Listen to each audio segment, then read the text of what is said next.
Out grocery stores, some executives, including one of the top grocery stores owners, billionaires, threatening to shut down his supermarket in the city. John Catsimatidis, who runs Christie's grocery chain, you're probably very familiar with him. He said this on Election Day, quote, "If the city of New York is going socialist, I will definitely close or sell or move or franchise the Christie's locations." In order to run New York City successfully as mayor, do you not need the support of a billionaire businessman like John Catsimatidis? I don't know if I need his support specifically, but I want to make clear that my vision for this city is a vision for every single New Yorker, including business leaders across the city. And the reason I say that is that my proposals, even the ones to increase the top corporate tax rate of New York to match that of New Jersey, are ones that would also benefit those business leaders. Because when I have conversations with them, what I also hear is just how expensive this city is preventing them from attracting and retaining the talent they need to grow their business. And ultimately, I'm looking forward to having those meetings, having those sit-downs to make clear why this vision would benefit all. So wait a minute.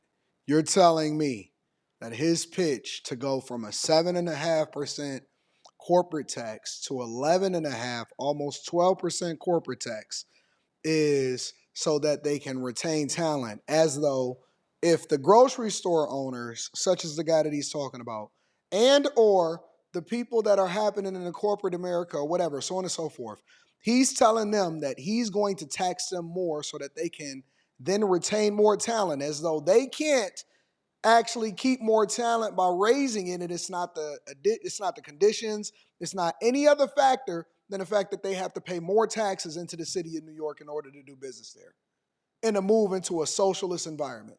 Okay, all right. Went on your website and realized there's a policy proposal that says your plan, and I'm going to quote it for folks, is to shift the tax burden from overtaxed homeowners in the outer boroughs to more expensive homes in richer and whiter neighborhoods. This is stupid. This is just dumb, honestly. I'm not tripping about it. I think it's hilarious, and I think it's worth the conversation as far as having a conversation of how socialism actually destroys communities. It destroys whole countries. Whereas capitalism, even though there's a lot of people that complain about being in the victim Olympics and the oppression Olympics, and the fact of the matter is that they've made a lot of self-inflicted wounds and they had a lot of bad decisions. The fact of the matter is capitalism across the board is 10 times better when done right than anything inside of the world, which is one of the reasons why the United States of America is the greatest country of the world to do business in, and money is flowing in here by the trillions. He thinks that pitching as a Muslim that is also very racist, that pitching overtaxing whiter neighborhoods. Look at the quote. Look at the quote. Shift the tax burden. This is straight from his website. Shift the tax burden from overtaxed homeowners in the outer boroughs to more expensive homes in richer and whiter neighborhoods. This is crazy. This is absolutely insane. We have turned the Democrat Party, the Liberal Party, into socialism, racism, and then also victim Olympians. And people are looking to a person that is promoting the extreme version of what Bernie Sanders stand on into New York City, and New Yorkers actually picked him over Andrew Cuomo in the primaries, and now he's running against Eric Adams. All right, let's continue. Boroughs to more expensive homes in richer and whiter neighborhoods. Explain why you are bringing race into your tax proposal. That is just a description of what we see right now. It's not driven by race. It's more of an assessment of what neighborhoods are being undertaxed versus overtaxed. It clearly says richer and whiter neighborhoods. Richer and whiter neighborhoods. We've seen time and again that this is a property tax system that is inequitable. It's one that actually Eric Adams ran on, saying that he would change in the first 100 days. He's since sought to defend it and lost at every juncture in court. And I understand you're saying we're simply describing the types of neighborhoods that would see these increase in taxes. And yet, by invoking race, do you run the risk of potentially alienating key constituents? I think I'm just naming things as they are. And ultimately, my the thing that motivates me in this is to create a system of fairness. It is not to work backwards from a racial assessment of neighborhoods or our city. Rather, it's So why did you say whiter? ensure that we actually have an equal playing field. And right now what we see with the property tax system is one that is overtaxing a number of New Yorkers and undertaxing others, and an inability of political will to resolve that. So no plans to change that language on your website? The focus here is to actually ensure a fair property tax system, and that the use of that language is just an assessment of the neighborhood. All right. That's crazy. And he doubled down. Well, listen, I got to give him credit for doubling down on the wrong shit, because it's not like he's saying, you know what, we're going to change that in order to be more sensitive. No, they were very intentional, because they are basically weaponizing whiteness. Let's be clear. He's weaponizing whiteness. And then he goes on to say that on his website. He smiles in front of your face. He says he's going to tax people more. He's going to tax more of your money and give it to other people that don't work as hard as you or didn't grind as much as you.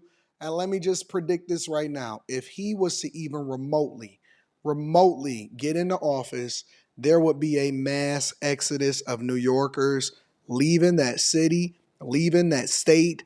And as much as people love New York, and I get it, because the place where you make your business, the place where you've already paying most taxes in the United States of America, the place where you probably raised your kids, if you are in the culture, and I know it's a lot of people that probably don't understand staying where you're from or staying where you've grown and made your money and made your bones, and you've been willing to pay as much as you've paid all the way up until this point.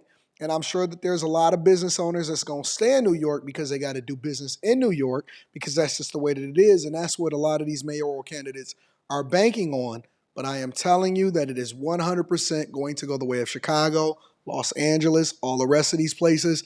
It is not a sustainable business model. It does not add value into people's lives. And it's absolutely going to crush the city that it takes in billions and billions and tens of billions of dollars in revenue every single year, and they need to learn how to manage what they already have. As a matter of fact, I would be working towards reducing the amount that people are paying in taxes in order to incentivize more business to come into New York, not the other way around. You are a self-described democratic socialist. Do you think that billionaires have a right to exist? I don't think that we should have billionaires, because frankly, it is so much money in a moment of such inequality. That's crazy. And ultimately, what we need more of is equality across our city and across our state and across our country. And I look forward to work with everyone, including billionaires, to make a city that is fairer for all of them. Well, that's crazy. No way. No way in the world. If I grind and I hustle, because they used to have this same conversation about millionaires, to be honest with you. They used to have this same conversation about millionaires until Bernie Sanders and them became millionaires, deca millionaires, 100 millionaires, the Nancy Pelosi's, the people that are a part of the Democratic Party. They used to have this conversation about millionaires. Now they're having it about billionaires. And so basically, if you create a product that adds value into people's lives, you need to hurry up and get rid of it before you become a billionaire.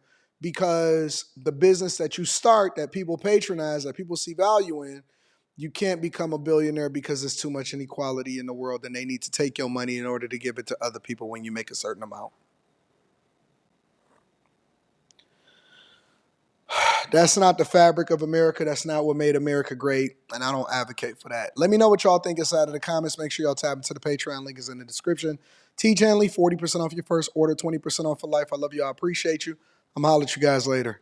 This is crazy. It's absolutely insane. To think that we are literally moving towards socialism in a major American city is wild to me, bro.